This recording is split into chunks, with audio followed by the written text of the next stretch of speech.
Pagi hari ini Bapa, kami mau kembali Tuhan merenungkan, mengingat bahwa kami bukan siapa-siapa. Kalau bukan karena Roh-Mu yang membuat kami ada hari ini Bapa, menguatkan kami. Curahkan Roh-Mu Bapa pagi hari ini. Hari ini adalah hari pencurahan Roh Kudus. Mari kita angkat tangan kita naikkan doa kita yang terbaik. Bahwa engkau semua diselamatkan dengan maksud dan tujuan yang lebih besar. Refleksikan kehidupan kita pada pagi hari ini. Renungkan siapa kita. Tuhan telah membawa engkau sampai ke tempat ini dengan satu dan maksud yang lebih besar. Renungkan pagi hari ini. Dengar firman-Nya, dengar pesannya, dengar rencananya. Kasih dan anugerah yang melimpah dari Bapa yang di surga menyertai kita semua. Kita bukan siapa-siapa. Kita telah diselamatkan. Kita telah dibangkitkan. Kita telah dimenangkan untuk satu rencana dan maksud yang jauh lebih besar. Renungkan pagi hari ini apa yang menjadi rencana Tuhan dalam kehidupan kita. Roh Kudus yang manis, berbicaralah. Terima kasih Bapa. Terima kasih untuk kehidupan ini. Terima kasih untuk kami sehat. Terima kasih untuk kami disertai hari ini. Kami tidak mau fokus kepada diri sendiri, mengasihani diri sendiri. Kami mau melihat sekeliling kami. Orang-orang yang tidak mengenal Engkau. Orang-orang yang sedang terpuruk. Orang-orang sedang kebingungan. Orang yang sedang tidak tahu jalan keluar. Biarlah kami menyampaikan firman. Dan itu menjadi jawaban untuk mereka semua. Terima kasih Bapa untuk kasih anugerah yang melimpah pagi hari ini. Hamba-Mu bukan siapa-siapa. Banyak keterbatasan. Tapi kami tahu, waktu Tuhan melawat, Tuhan bekerja, Dia akan jamah satu persatu, dibersihkan semuanya, dibangkitkan. Karya Tuhan besar dalam kehidupan-Mu. Dalam nama Tuhan Yesus kami berdoa mengucap syukur. Haleluya, amin. Silakan duduk saudara. Saudara-saudara, kita masuk di bulan Mei 2021. The Year of Reproduction. Di firman-Nya di Kejadian 1 ayat 28.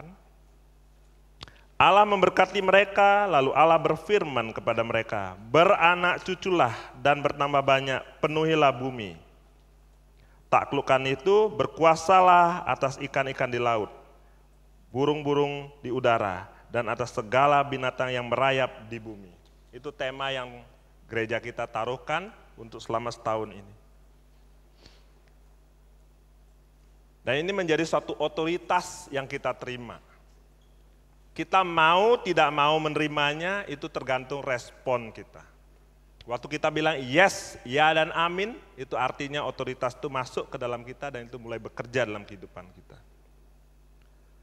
Sehingga saya melihat selama seminggu ini, Tuhan kasih satu tema sebelum saya sebenarnya mulai persiapan khotbah dari kira-kira seminggu sebelumnya. Saya diberikan satu tema, bagaimana lewat firman yang saya baca ini, Tuhan memberikan satu pertunjukan kasih. Lalu ternyata dalam perjalanan seminggu ini, Dia benar-benar mempertunjukkan itu kepada saya. Di satu hari Minggu, waktu Pak Arifin datang ke sini, lalu kita makan bersama.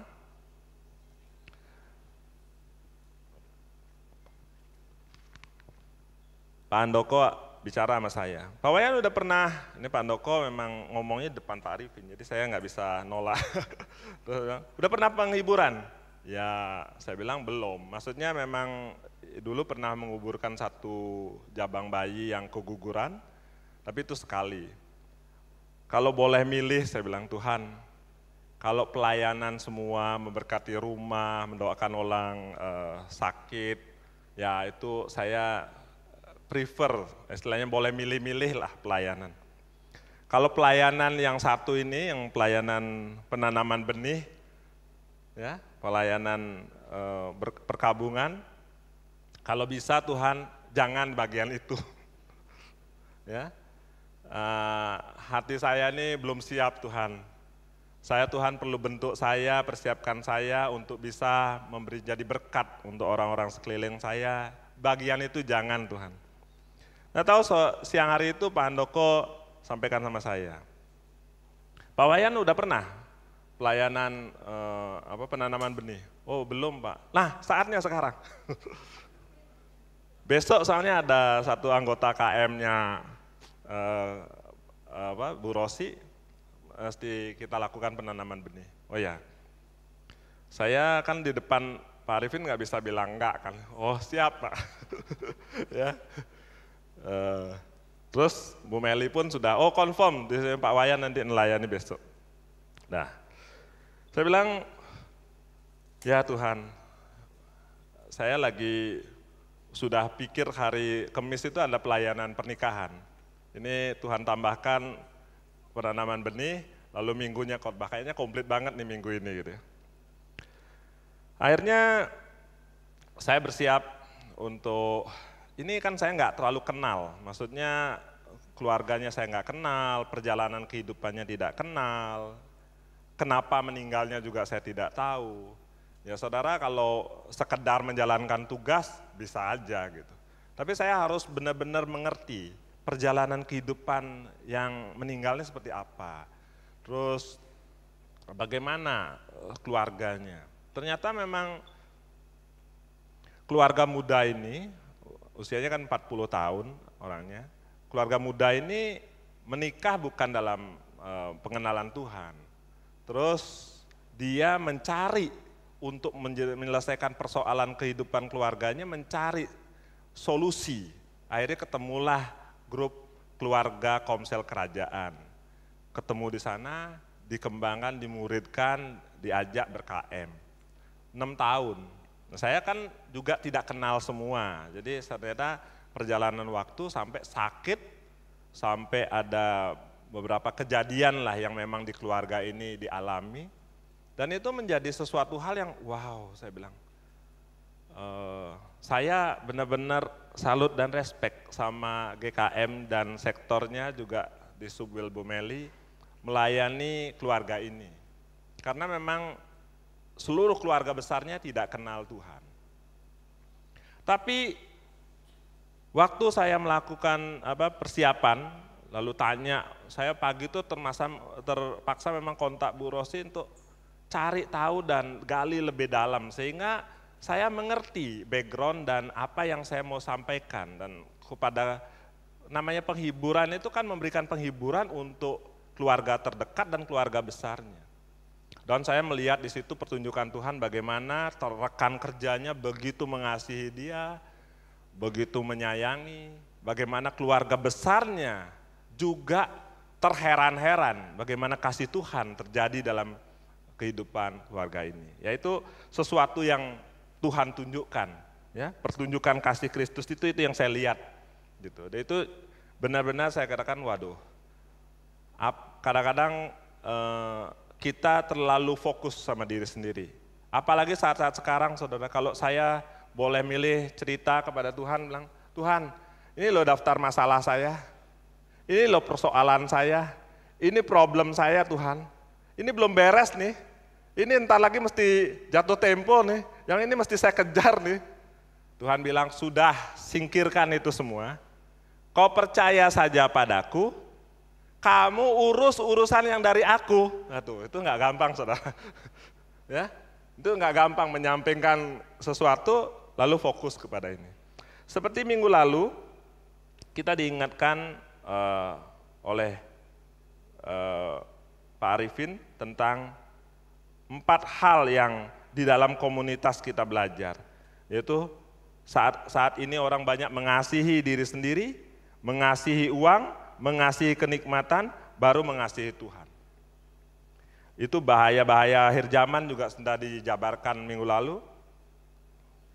Kalau kita kembali kepada firman dan apa yang Tuhan taruhkan, kita lihat di dalam The Year of Reproduction ini, bulan ini temanya tentang train, mengajar. Yang mengajar tanganku berperang sehingga lenganku dapat melengkungkan busur tembaga. Itu perlu kekuatan untuk melengkungkan busur tembaga itu. Ya. Nah itu tidak mudah. Kita perlu di-train, dilatih, di-training terus-menerus. Misalnya Bu Ingrid ini mau belajar bikin kue, roti gitu misalnya. Dia harus baca, pelajari, cari informasi, lalu latih terus-terus. Baru harus ada yang tester, untuk ngetes, cobain, enak enggak? 1, 2, 3 kali, baru ke-5 mungkin atau ke-10 baru hasilnya bagus. Saya juga merasakan minggu ini saya di training Tuhan untuk sesuatu rencana yang jauh lebih besar. Nah, apa itu arti kata train itu? Mengajar agar menjadi pas, berkualitas dan mahir atau mahir. Ya. Terus kedua, untuk membentuk dengan instruksi, disiplin dan latihan. Dulu saya masih SD, itu latihannya baris berbaris gitu. Oh, itu supaya lurus, supaya ke depan jaraknya benar, lalu berbaris langkahnya tepat. Nah itu kan latihan perlu. Terus untuk membuat persiapan seperti dengan latihan untuk ujian keterampilan. Itu kira-kira artinya train. Nah, sederhananya train atau pelatihan itu memiliki arti melatih dan menguji dengan instruksi dan disiplin agar menjadi mahir dan berkualitas. Jika kita mau menjadi pribadi yang berkualitas, maka kita memerlukan kedisiplinan, latihan, dan ujian. Nah, trainer, pelatih nih, kayak Pak Ajasa ini kan sering mengadakan training nih. Nah dia harus lebih disiplin, menunjukkan disiplin, keteladanan, contoh gitu ya Pak ya. Kalau seorang trainer tapi ngomong terus nggak melakukan, ya itu bukan trainer yang baik ya Pak ya, betul ya. Nah itu perlu latihan dan ujian. Kita lihat di slide selanjutnya, di Ibrani ya. Di gereja ini kita diajarkan, dan minggu lalu sudah diuraikan oleh pastor senior kita Pak Arifin, di Ibrani 10, 24-25, marilah kita saling memperhatikan, supaya kita saling mendorong dalam kasih dan dalam pekerjaan baik. Janganlah kita menjauhkan diri dari pertemuan-pertemuan ibadah kita, seperti dibiasakan oleh beberapa orang. Tetapi marilah kita saling menasehati dan semakin giat melakukannya menjelang hari Tuhan yang mendekat. Nah, menyatakan kasih itu, ya. Yang kedua saya lihat pertunjukan kasih, hubungan saling yang bisa memberkati itu, waktu pernikahan dilakukan di 1 KM. Ya. KM-nya Pak Sani sama Mena, sektornya Pak Endro. Ini 2 orang ketemu di Bali, dari negara luar, satunya dari Jawa. Ketemu di Bali, mau menikah. Nah, akhirnya ikut konseling, baptis, menikah. Kemarin hari Kamis kita menikahkan. Yang hadir itu saudara, saya ini pertama menikahkan pola milenial namanya ya. Jadi orang tuanya satu di luar negeri, dua-dua orang tuanya. Tidak ada satu saudara pun datang ke sini.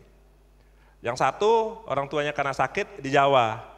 Jadi untuk konfirmasi kita video call.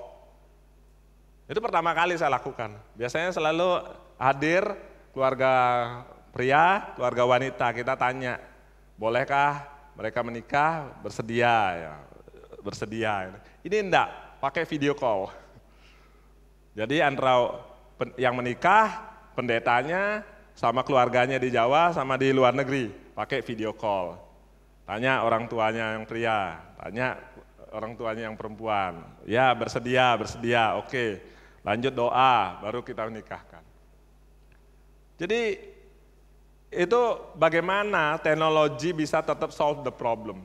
Ya karena kondisi pandemi dan juga kita harus jaga batas jumlah orang dan segala macam, ya itu yang kita jalankan.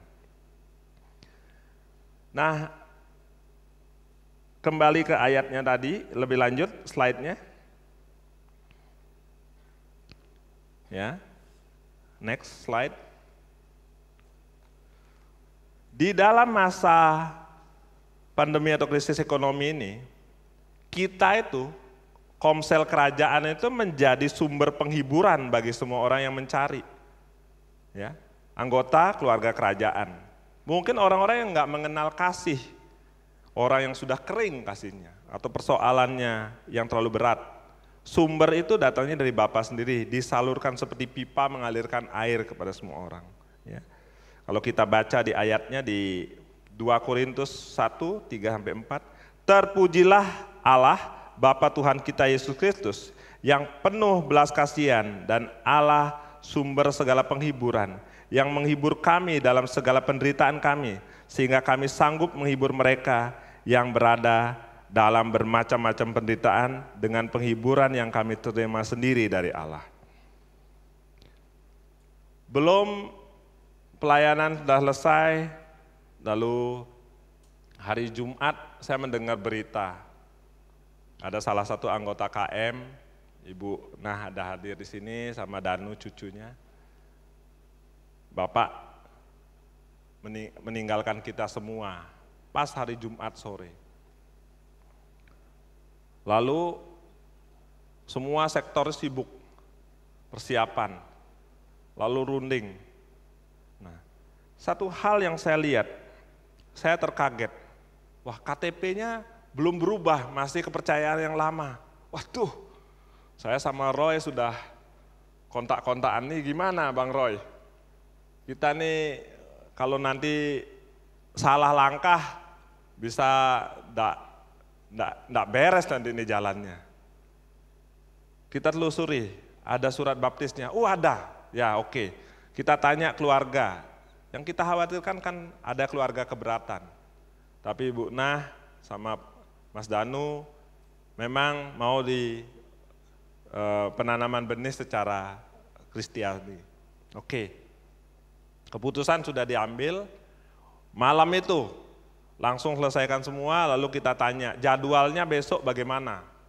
Nah, jadi saya masih kontak Pak Handoko, ini ada lagi penanaman benih. Lanjut Pak Wayan. Wah ini kalau udah lanjut itu kan berarti sudah ada kata mundur, gas terus, gaspol gitu. Wah ini benar-benar dah. Tuhan gimana nih? Ya lanjut aja, terus jalan. Nah saya mengingatkan seluruh komsel kerajaan yang ada, seluruh gembala KM, gembala sektor. Kalau mengerapihkan administrasi itu mbok ya tuntas gitu. Maksudnya kalau kita ada baptis, KTP-nya harus disesuaikan. Habis itu KK-nya mesti dirubah. Habis itu BPJS-nya tanya, apakah dia ada BPJS, tidak. Kalau kasusnya enggak ada, waktu itu Bapak sempat sakit lama, enggak ada BPJS, untung ada satu anggota, salah satu leader KM, mau menjadikan Bapak ini menjadi anggota pegawai daripada perusahaannya, diuruslah BPJS-nya masuk ke sana. Kalau enggak biaya berobatnya enggak bisa enggak bisa nanggung tuh, terus ada sakit demi sakit itu. Nah itu kemurahan Tuhan lewat kasih yang ada di dalam komsel kerajaan. Lalu iuran MPUK, kalau itu enggak dibayar setahun cuma 25.000, waduh, kemumbul itu bisa kena 10 juta.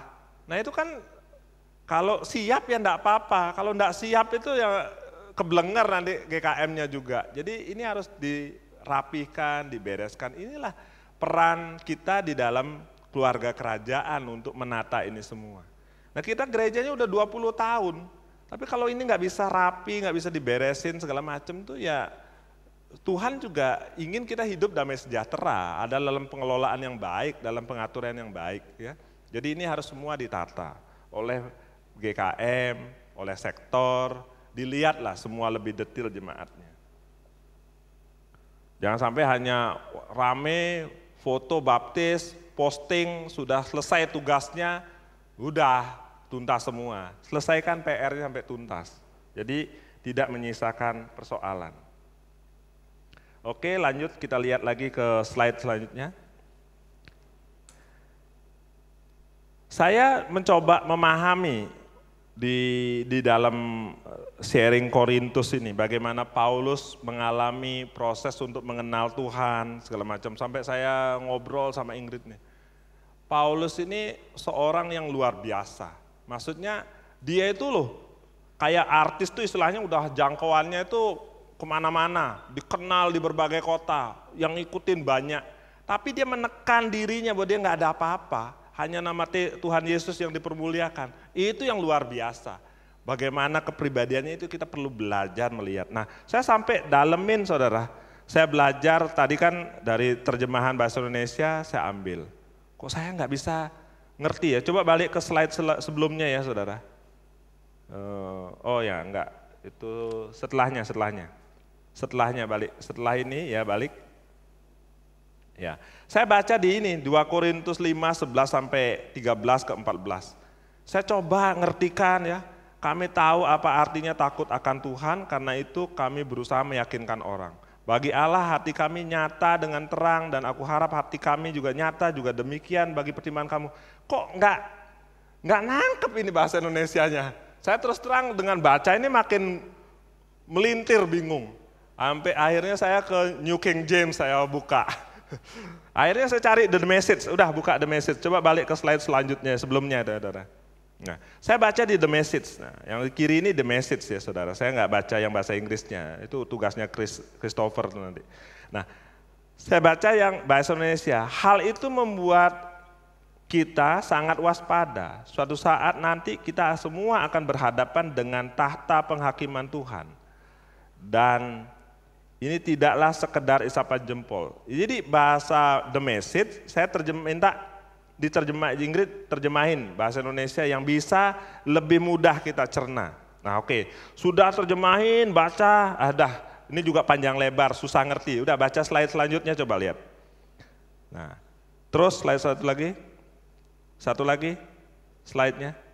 Nah, udah ini aja lah, yang singkat. Supaya kita bisa paham, ambil sarinya aja. Takut akan Tuhan dinyatakan melalui usaha kita meyakinkan orang mengenai siapa kita. Jadi kita yang berkarakter Kristus, lemah lembut dan rendah hati, menjadi terang dan jawaban bagi orang lain. Kita dimampukan untuk menjawab orang-orang yang mementingkan kondisi lahiriah daripada batiniah, sehingga mereka pun mengenal Kristus melalui karakter kita. Nah, sudah, tak ringkas saja, tak cari sarinya aja. Ini dah. Jadi tugas kita ini tiap hari untuk menyatakan karakter Kristus, kasih Kristus itu apa. Nah sudah jalan, di setiap komsel saya lihat sudah jalan. Di setiap ini, nah ini terus digali, didalemin, lebih dikembangkan. Memang Paulus katakan bahwa apa yang ada terjadi ini kalau enggak gila, istilahnya tuh dia tuh melakukan sesuatu yang orang tuh mikir kok mau ya dia, kok dia gitu ya sampai kok ikut Tuhan kayak begitu ya. Orang tuh heran-heran, nah itu untuk Tuhan. Kalau waras biasa-biasa aja itu untuk manusia. Dikatakan gitu di ayatnya. Saya putar baca itu, untuk menyatakan karakter Kristus itu memang tidak mudah. Menghidupi Christ in me itu enggak mudah. Kehidupan kita itu kan tarik-menarik antara daging sama kehidupan roh gitu. Hidup ini loh, bagaimana menyatakan Kristus ini tidak mudah. Tapi kita percaya kita dimampukan untuk menjawab orang-orang yang membentingkan kondisi lahiriah daripada batiniah. Kadang-kadang orang tuh melihat apa yang ada kelihatan, bukan apa yang tidak kelihatan. Nah, seperti tadi saya katakan awal itu. Saya itu kan di depan mata loh, ini masalahnya, daftarnya banyak. Terus Tuhan bilang, udah singkirkan daftar itu, aku yang berdaulat atas masalahnya. Bener nih Tuhan, pokoknya percaya. Itu gak gampang. Nah, Tuhan suruh fokus saja melayani yang batiniah ini loh, yang di depanmu ada penanaman benih, pernikahan, sharing firman, ini loh, kerjakan yang dari atas yang Tuhan mau. Gak mudah saudara, benar-benar. Ya. Untuk kita punya iman, untuk membangun sesuatu, bahwa kita beriman, Tuhan akan jawab persoalan kita. Persoalan, aduh saudara kalau saya cerita tuh, lebih detail ya banyak gitu loh. Saya kalau mau ceritakan kan jadi curhat namanya, nggak boleh curhat. Ya. Bisa ngasihani diri sendiri. Ini mewek-mewek nantinya. Tak bisa. Saudara pikir kan kalau lihat dari jauh, kalau saya senyum, ketawa, ayo gimana kabar? Wah Pak Wayannya enggak punya masalah kayaknya. Ya kelihatan dari luar nggak punya masalah. Yang tahu punya masalah ya Bu Ingrid. Kadang saya sharing sama Pak Handoko, sama Bu Suci gitu. Ya saya nggak perlu cerita sama saudara persoalan saya tuh tumpukannya seberapa, nggak perlu cerita. Tapi setiap orang punya persoalan. Hari-hari ini saudara, yang namanya usaha itu memang tidak mudah. Size-nya itu mengecil. Harga normal misalnya 1.000, sekarang cuma dijual harganya 300 perak. Ya nggak normal loh. Hilang keuntungannya 70%. Oh harga pokoknya 500 ya. Jual 300 berarti rugi. Makin banyak jualan makin rugi. Itu. Ya. Itu kenyataan sekarang. Nah kalau nggak jualan, ya nggak kelihatan. Orang-orang nggak kerja. Jadi harus terus bekerja. Harus buka usahanya, harus jual dengan kondisi. Bisa nggak kita jual 600 supaya agak untung dikit? Loh orang lain jual 200 ya? Kalau nggak ikut harganya, nggak bisa jalan. Gimana kondisi sekarang? Ini fakta loh. Kalau yang punya perusahaan makin besar, atau hotel loh, yang kamarnya lebih banyak, waduh lebih pusing lagi. AC-nya sentral lagi, aduh lebih pusing lagi. Artinya AC sentral tuh gini saudara, kalau punya 100 kamar, satu tamu semalam satu kamar, hidupin semua AC-nya. Bayar listriknya itu loh, ngeri. Saudara kalau bayar listrik nggak bayar ya tinggal ditutup listriknya tinggal disegel sama tukang listrik. Tepat waktu harus bayar listrik. Itu fakta, itu kondisi yang ada sekarang. Jadi setahun lebih loh saudara, kalau 1 bulan ya nggak apa-apa sebulan, setahun. Sampai kapan? Belum tahu. Ya, belum tahu. Jadi untuk usaha, pengusaha, berpikirnya apa? Hiduplah apa yang ada padamu saat ini. Bisnis itu kalau size-nya, ekonomi value-nya, keluarnya angka terakhir 100.000, ya itulah yang ada saat ini. Kalau bulan depan naik jadi 120.000, ya itulah. Kelolalah dari itu yang ada saja. That is new normal namanya. Itu normal yang baru. Bisa nggak kembali ke 2 tahun lalu? Nggak bisa. Nggak bisa. Pak Handoko sampai ngomong sama saya, Pak Wayan kita harus mikir bisnis apa sih musimnya sekarang. Saya bilang ya sekarang tuh paling musim ya itu loh jual peti mati.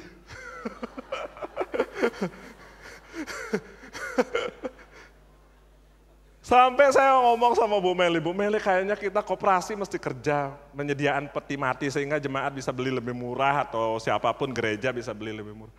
Saya nggak mau urusan itu udah, biar orang lain aja yang kerjakan.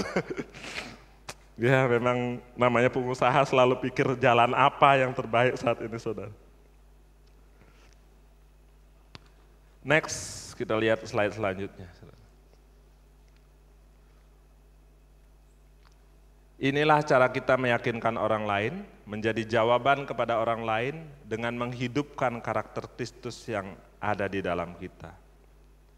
Apa itu karakter Kristus? Dari 1 Korintus 13, 4-7. Kasih itu sabar, kasih itu murah hati, ia tidak cemburu, ia tidak memegahkan diri, tidak sombong, ia tidak melakukan yang tidak sopan, tidak mencari keuntungan sendiri. Ia tidak pemarah, ia tidak menyimpan kesalahan orang lain, ia tidak bersuka cita. Maksudnya ia itu kasih. Jadi kalau kita bacanya gini, kasih itu sabar, kasih itu murah hati, kasih itu tidak cemburu, kasih itu tidak memegahkan diri, dan kasih itu tidak sombong, kasih tidak melakukan yang tidak sopan, dan kasih tidak mencari keuntungan diri sendiri, kasih tidak pernah pemarah, kasih tidak menyimpan kesalahan orang lain, kasih tidak bersuka cita karena ketidakadilan. Tetapi ia atau kasih itu bersuka cita karena kebenaran. Ia menutupi segala sesuatu, percaya segala sesuatu, mengharapkan segala sesuatu, sabar menanggung segala sesuatu. Enak dibaca, sulit dilakukan. Ya.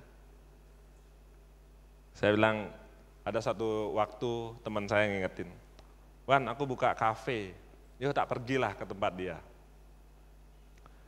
Saking bingungnya bagaimana dia bayar hutang, bagaimana dia punya kewajiban dan nggak ada bisnis satupun yang jalan, tagihan dia nyangkut 600 nggak bisa dibayar-bayar sampai sekarang, 600-nya bukan 600.000 tapi 600 juta. Bingung dia bagaimana. Akhirnya seluruh kendaraan yang ada dia jualin, dia buka satu kafe.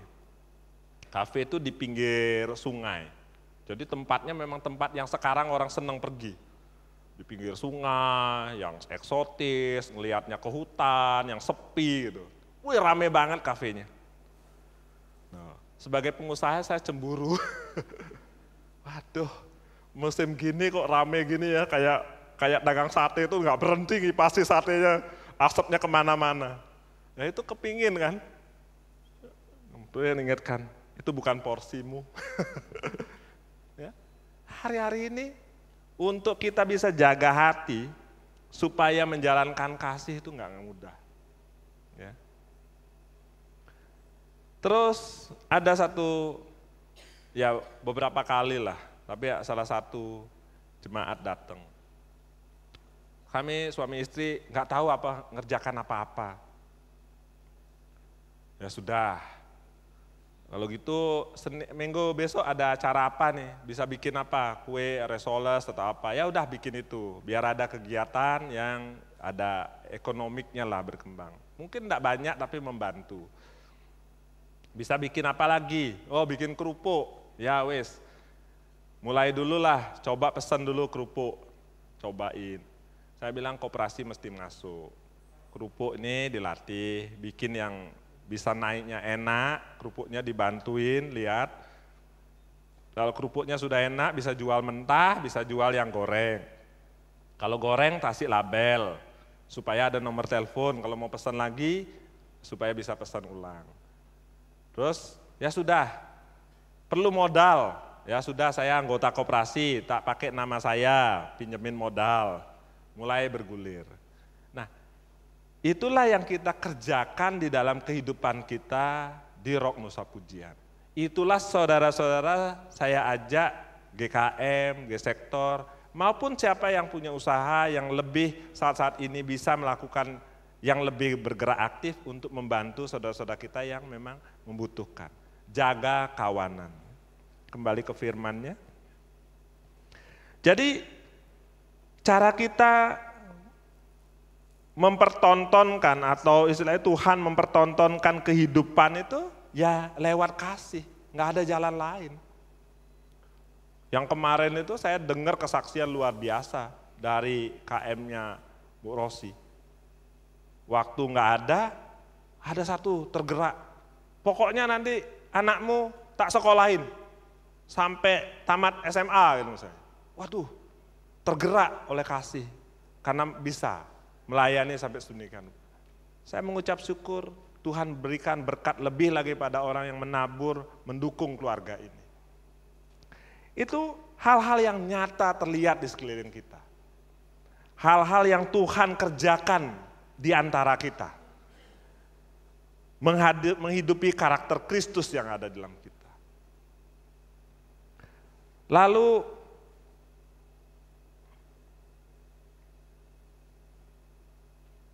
kalau saya melihat refleksi dari hal yang orang kalau tidak terikat di dalam satu kawanan, menyatakan kasih dan menghidupi karakter Kristus. Kalau bisa katakan, oh itu kan Paulus bisa melakukan itu, kami belum seberapa. Ya tapi coba, saya pun sedang belajar saudara. Jadi nggak ada yang namanya sudah hebat dan sanggup, nggak ada. Tapi kita harus belajar untuk menghidupi karakter Kristus.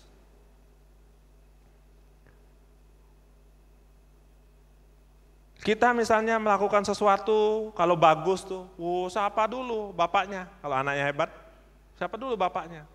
Kalau melakukan salah, tuh kan ibumu siapa? Ini kan nggak boleh terjadi. Kita harus saling membangun, saling mendorong. Lalu kasih tidak mencari keuntungan diri sendiri. Oh ya dagang loh. Kalau nggak cari keuntungan bukan dagang namanya, yayasan sosial. Gimana firman ini bisa berjalan? Ya, itu perlu hikmat, perlu tuntunan Tuhan untuk kita jalankan. Ya. Oke, kita lanjut ke slide selanjutnya. Kita lihat di 2 Korintus 5, 14-16 ya. Sebab kasih Kristus yang menguasai kami, karena kami telah mengerti bahwa jika satu orang sudah mati untuk semua orang, maka semua sudah mati. Dan Kristus telah mati untuk semua orang, supaya mereka yang hidup tidak lagi hidup untuk dirinya sendiri, tetapi untuk Dia yang telah mati dan telah dibangkitkan. Sebab itu kami tidak lagi menilai seorang pun menurut ukuran manusia. Jika kami pernah menilai Kristus menurut ukuran manusia, sekarang kami tidak lagi menilainya demikian. Ini mengajarkan kita kepada suatu pertobatan, bahwa Kristus telah mati untuk semua orang, supaya mereka yang hidup tidak lagi hidup untuk dirinya sendiri, tetapi untuk Dia yang telah mati dan telah dibangkitkan untuk mereka. Saya katakan sama Bu Nah waktu doa dan kita lakukan proses penanaman benih. Bapak itu ditolak karena kenal Kristus, ditolak sama keluarganya. Ini seperti yang Tuhan sendiri alamin. Enggak banyak yang ngalamin begini. Ya kalau kita bisa memilih juga enggak mau ngalamin itu. Tapi itu telah terjadi. Dia ditolak. Dia tidak diakui, tidak diterima karena pilihan imannya. Wow, saya bilang. Ini beriman kepada Tuhan itu mempertaruhkan segala hubungan. Tapi dia tetap beriman. Dia tetap berharap. Itu Tuhan perhitungkan. Saya bilang sama ibu, ini pahlawan iman yang dia layak dapat penghormatan atas segala apa yang dia kerjakan. Dia pelihara imannya sampai akhir. Kembali kepada firman-Nya. Kita yang sudah di dalam Kristus tidak hidup untuk diri kita sendiri. Kita tidak hidup menurut kehendak daging kita. Karena kita hidup untuk Kristus yang sudah mati dan dibangkitkan bagi kita semua. Itu yang dihidupin, itu yang dijalanin. Sampai kata pesan terakhirnya, Bapak tuh ojo getun ya. Kamu tuh gak usah menyesal kalau aku pergi. Aku pergi ke tempat yang lebih baik. Aku menggenapi rencana Tuhan. Aku telah menerima mahkota kemenangan. Jangan pernah menyesal. Itu pesan terakhir beliau. Wah, saya bilang. Ya kita ini dipertontonkan ya, kasih Kristus. Pertunjukan kasih Kristus. Seminggu ini saya alami, saudara. Apakah saya mau awalnya melihat itu semua? Belum, nggak kebayang. Seminggu lalu duduk sedang makan, terus tiba-tiba Pak Andoko bilang, Pak mulai tugas saya ini. Waduh, saya bilang lanjut itu takut bablas terus. Ya. Tapi Tuhan pakai kita lebih lagi. Next. Sebelumnya, ya. Jadi siapa yang ada di dalam Kristus, ia adalah ciptaan baru. Yang lama sudah berlalu, sesungguhnya yang baru sudah datang. Dan semuanya ini dari Allah, yang dengan perantaraan Kristus telah mendamaikan kita dengan dirinya, dan yang telah mempercayakan pelayanan pendamaian itu kepada kami. Sebab Allah mendamaikan dunia ini dengan dirinya oleh Kristus, dengan tidak memperhitungkan pelanggaran mereka. Ia telah mempercayakan berita pendamaian itu kepada kami. Kita semua ciptaan baru. Kedagingan kita sudah berubah menjadi hidup dalam roh. Kabar baik bukan hanya untuk kita, tapi untuk semua orang dengan latar belakang apapun. Saudara, saya tuh sampai pola saya melayani itu bergeser, saudara. karena pengenalan akan ini minggu ini. Waktu saya menikahkan, yang satu dari negara lain yang bukan bahasa Inggris, nggak ngerti bahasa Inggris, yang ngerti dikit-dikit maksudnya bukan bahasa utamanya bahasa Inggris, yang satu dari Indonesia. Nah, waktu saya membacakan pernikahannya, semua firman, rundown semua bahasa Inggris. Tapi waktu pernikahan itu nggak banyak, cuma 15 orang. Tapi waktu pernikahan saya pakai mic, yang sekelilingnya itu ada mungkin 40 orang mendengar dan melihat pertunjukan ini. Ya, maksudnya pertunjukan kasih ini dia lihat. Wah, kesempatan. Firman ini bukan hanya untuk kedua mempelai, tak sebar ke kiri sekalian. Terjemahin pakai bahasa Indonesia biar ngerti semua yang nonton. Jadi kita mesti melihat bahwa apapun di dalam kehidupan kita itu, kita tuh bisa menyatakan Kristus dengan kehidupan yang baru, pengertian yang baru itu di setiap waktu. Termasuk waktu keluarga besarnya, anggota KM-nya Bu Rosi, saya juga menyatakan sesuatu yang benar-benar bisa mereka mengerti bahwa bagaimana Tuhan hadir menyelamatkan jiwa manusia. Dan saya percaya setiap firman yang ditabur itu tidak akan pernah kembali sia-sia. Ya.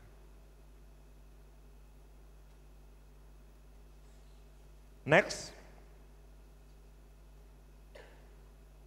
Berdamai dengan Allah.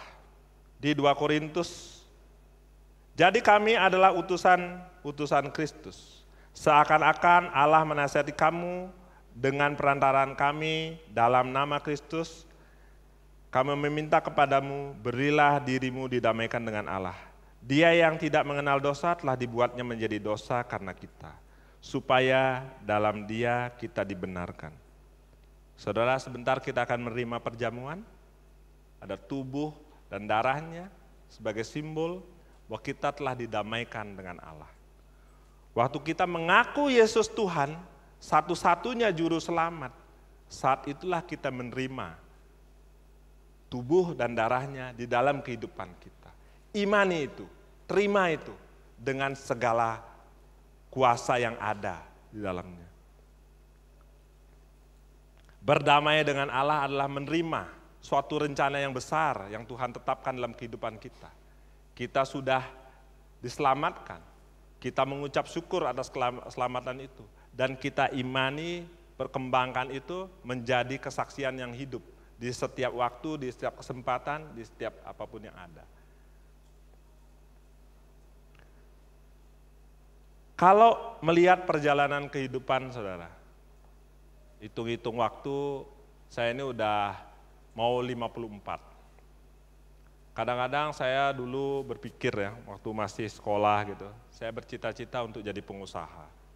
Ya karena kondisinya memang kok kayaknya enak pengusaha itu, punya uang gitu. Lalu saya kembangkan.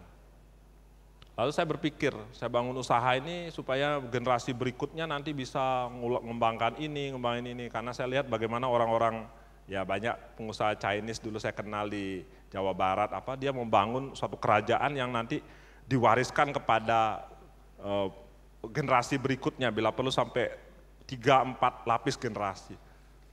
Nah, apa yang kita pikirkan kadang-kadang secara material dan secara nyata, itu enggak berjalan seperti yang kita pikirkan.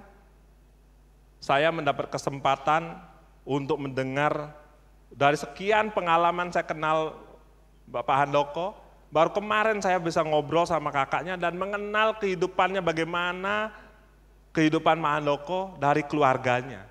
Bagaimana kondisi naik turunnya sampai Tuhan pulihkan keluarga besarnya ini. Wow, saya bilang, itu benar-benar pertunjukan kasih Kristus yang luar biasa.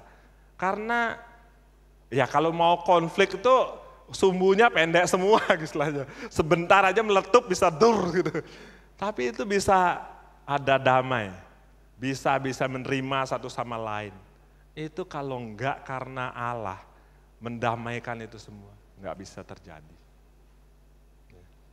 Berdamai artinya orang harus mengerti bahwa saya surrender everything to Jesus. Berdamai artinya saya menerima apapun keberadaan dari istri, anak, atau orang tua kita, paman kita, siapapun.